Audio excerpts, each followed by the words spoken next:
अस्सलाम वालेकुम, सत श्री अकाल, नमस्ते। आपको स्वागत है मेरे यूट्यूब चैनल पर इमाम एंड माल्टा टीवी में। आज हम कुछ नया जानेंगे और नया सीखेंगे माल्टा के लिए, ख़ास करके जो भाई माल्टा के अंदर हैं और जो माल्टा जाने वाले हैं नए, उनके लिए। तो अगर ये वीडियो अच्छा लगे तो ज़रूर सब्सक्राइब करके जाइएगा और लाइक करके जाइएगा और ज़्यादा से ज़्यादा चैनल को शेयर कीजिएगा। अभी के सिचुएशन में जो अभी करंटली जो अपडेट है माल्टा के लिए, माल्टा में क्या अपडेटिंग है कि जैसे कि मान के चलिए कि नया आदमी वहाँ पर जा रहा है, तो अपने दिमाग में और अपने माइंड में ये सोच के जाए वहाँ पर कि कभी भी एम्प्लॉयर आपको रिलीज कर सकता है। अब बहुत भाई इस पर क्वेश्चन करेंगे आखिर क्योंकि देखिए, बहुत आदमी ऐसे हैं जिनको काम नहीं मालूम है।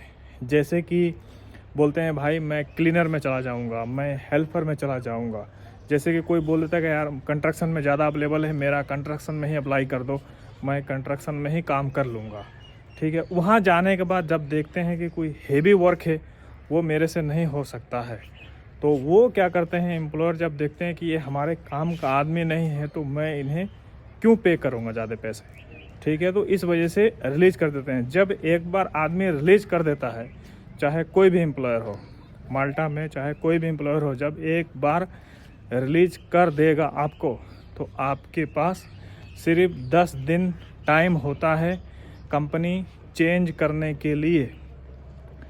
अगर आप 10 दिन में कंपनी नहीं चेंज कर सकते हो तो आप अनलीगल हो जाओगे माल्टा में। जब भी आपको पुलिस वाले चाहे कोई भी जॉब प्लस वाले अगर पकड़ लिए हैं आपको, तो सीधा डिपोर्ट कर देंगे, क्योंकि वो एक टाइमिंग होता है कंपनी चेंज करने के लिए। और जो भाई मेरे नए जाने वाले हैं, क्या ये सोच के अगर जा रहे होंगे कि वहाँ पर जाते मुझे 1 लाख सैलरी मिल जाएगी, चाहे 2 लाख सैलरी मिल जाएगी, तो ये कभी सोचकर माल्टा में ना जाएं। ख़ास करके माल्टा, क्रोएशिया, पोलैंड, क्योंकि वहाँ पर स्टार्टिंग आपको थोड़े से ही करनी पड़ेगी, ना कि एक बार आपको सैलरी 1 से 2 लाख रुपए वहाँ मिलेगा। क्योंकि बहुत भाई ऊंचे पोस्ट के भी हैं, जैसे कि लाइक फोरमैन हैं, इंजीनियर हैं, वो बोलते हैं कि भाई बस हमें माल्टा का कैसे भी वीज़ा दिलवा दो, हमें माल्टा में मूव करवा दो। वहाँ जाने के बाद, अंदर घुसने के बाद, ड्यूटी स्टार्ट करने के बाद मालूम चलता है कि वहाँ की रियलिटी क्या है। क्योंकि आजकल सोशल मीडिया पर माल्टा इतना पॉपुलर है और कि उसका कोई हद और लिमिट नहीं है। तो ये चीज़ ध्यान रखें, कभी भी ये सोचकर मत जाएं कि माल्टा जो देख रहे हैं कि माल्टा मतलब बहुत अच्छा है, तो इतना भी अच्छा नहीं है। इस टाइम मैं आपको बता दे रहा हूँ, इस टाइम, क्योंकि 2021 से लेकर 2022-23 तक तो माल्टा ठीक था। 2024 में इतना अपडेट हुआ है कि अब तो आदमी बहुत कम ही है जो सोचते हैं कि मैं माल्टा में मूव करूं। ठीक है, तो ये चीज़ खास करके आप लोगों ने ख्याल करना है कि माल्टा में, चाहे कोई भी यूरोप में, आप लोग अगर पैसा खर्च करते हो तो कम से कम एक बार आपने सोचना है, समझना है, अच्छा से अपनी फैमिली से राय लेना है, मशवरा लेना है कि क्या मैं यूरोप के लिए अप्लाई कर रहा हूँ, क्या मैं यूरोप जाऊँ, इतनी सैलरी मिल रही है, इतना उसमें इन्वेस्ट करना पड़ रहा है मनी। जैसे कि मान के चलो कम से कम भी तो आपका खर्चा 2 से 2.5-3 लाख रुपए तो लग ही जाता है अगर आप खुद से जाओ तो।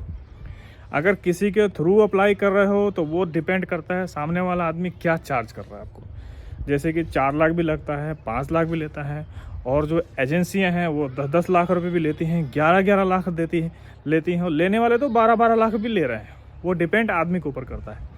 तो इतना पैसा लगा के जाने के लिए एक बार आप लोग ज़रूर सोचें, ना कि आप डायरेक्ट बस अप्लाई कर दें। कम से कम उनसे पूछें एक बार। आप जब वीडियो देखते हो तो एक बार पूछें कि भाई कितना खर्चा लगता है, उसमें से कितना मेरा पैसा नुकसान हो सकता है वीज़ा रिजेक्शन के बाद। क्योंकि जब वीज़ा रिजेक्शन होता है ना, तो फिर आपका नुकसान होता है, फिर आपको ही तकलीफ होता है। तो कोई भी इंसान, चाहे मैं हूँ, चाहे कोई एजेंसी वाला हो, चाहे कोई एजेंट हो, कभी वो अपने पास से पैसा लगा के किसी का डॉक्यूमेंट नहीं अप्लाई करता है भाई।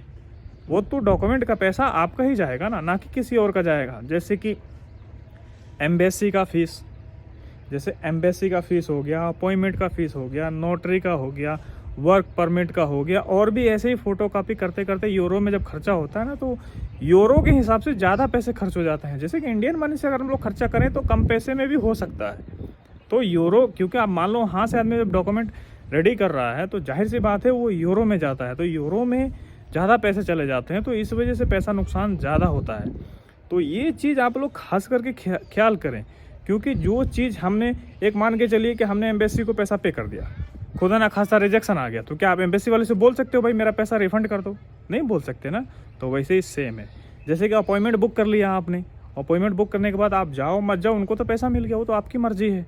तो क्या आप उनसे बोल सकते हो मेरे पैसे वापसी कर दो? एक साइबर वाले के पास जाते हो, आप बोलते हो यार एक मुझे फ़ोटो कापी करना है, एक फ़ोटो कापी का 10 रुपये चाहे 5 रुपये लेता है, वो निकाल के दे दिया, आप उसको बोल सकते हो जी मेरा पैसा रिफंड कर दो, मुझे तुम्हारा फ़ोटो कापी नहीं चाहिए। तो वैसे ही सेम होता है, ऐसे ही सेम होता है। हर एक इंसान जो अप्लाई करने वाला है, चाहे वो वीज़ा लगवा रहा है, चाहे वर्क परमिट लगवा रहा है, तो कुछ उसमें ऐसा होता है जो पैसा नॉन रिफंड होता है भाई, तो वो रिफ़ंड नहीं होता है। तो ये चीज़ आप लोग अप्लाई करने से पहले सोचा करें, एक बार दिमाग लगाया करें। बस वो बोल देते हैं दूर का ढोल बहुत सुहाना, यानी दूर का ढोल बहुत अच्छा लगता है, जब उसके करीब जाओगे बोलते बकवास है यार। तो वैसे ही है सेम, पूरा यूरोप कंट्री ऐसा ही है भाई। ये ना कि मतलब वहाँ जा रहे हो आपको सो के पैसा मिलेगा, चाहे बैठे बैठाए पैसा मिलेगा। भाई वहाँ पर जितने घंटे आप काम करोगे उतने ही घंटे के आपको पैसे मिलेंगे, ना कि आप रूम में बैठे रहोगे तो आपको मिल जाएगा। ये दुबई सऊदी नहीं है कि जैसे मान के चलो आप रूम में बैठे हो, चलो फोरमैन से सेटिंग है भाई दिहाड़ी लगा देगा, ऐसा नहीं है।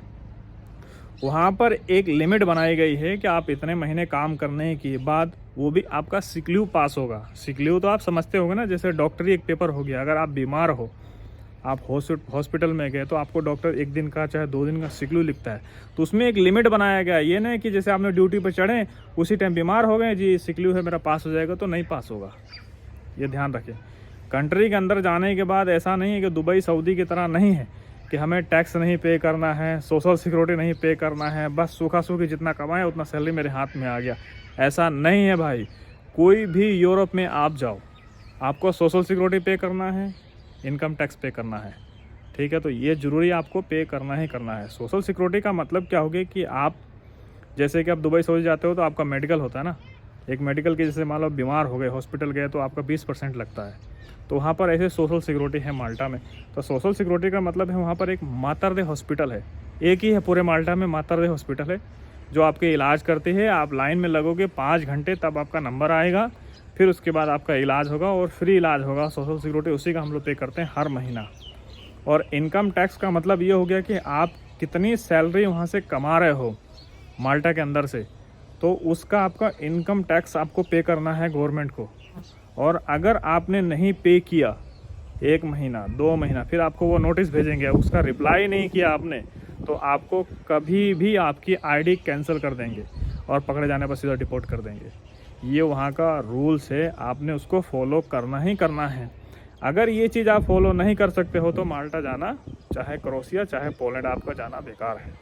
तो ये चीज़ अपने दिमाग में रखिए, ना कि कोई भी उठ के आकर अगर आपको कुछ भी बोल देगा नहीं यूरोप में ऐसा नहीं ऐसा होता है, तो नहीं, क्योंकि मैं ऑलरेडी यूरोप में ही रहता हूँ और यूरोप से ही घूम के आया हूँ, ठीक है। तो ये ध्यान रखें, मैंने भी काफ़ी दिन 3 साल मैंने यूरोप में गुजारे हैं, ठीक है। तो अभी जब जाएंगे चाहे नहीं जाएंगे, वो जैसा भी होगा वो बात की बात है।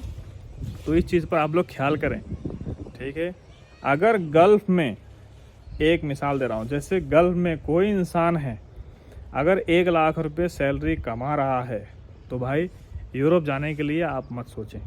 सिंपल सी बात है, आप मत सोचें, क्योंकि कम से कम ये है कि आप गल्फ़ में रहोगे तो जब दिल करे तब आ सकते हो। यूरोप में अगर 1 लाख रुपए मान लो आपको सैलरी मिल रही है, 1 लाख आपको गल्फ़ में मिल रही है, तो क्या फ़ायदा है जाने के लिए। दूसरी बात, अगर आप थिंक रखते हो कि नहीं मैंने पैसों के लिए नहीं, मैंने डॉक्यूमेंट के लिए जाना है, तो फिर आप जा सकते हैं। और जाने के लिए, एंट्री करने के लिए, पहला स्टेप उठाने के लिए सबसे बेस्ट कंट्री में बोलूँगा माल्टा है, क्योंकि माल्टा में आप इजी तरीक़ा से दाखिल भी हो सकते हैं, ठीक है। और वहाँ जाने के बाद आपको टीआरसी मिलेगी। टीआरसी मिलने के बाद आपका दिल है, आप चाहें तो कोई दूसरी कंट्री मूव कर जाएं। मूव जाहिर सी बात है, आप काम तो कर नहीं सकते हो, रहोगे तो अनलीगल, फाइल लॉक करवा सकते हो।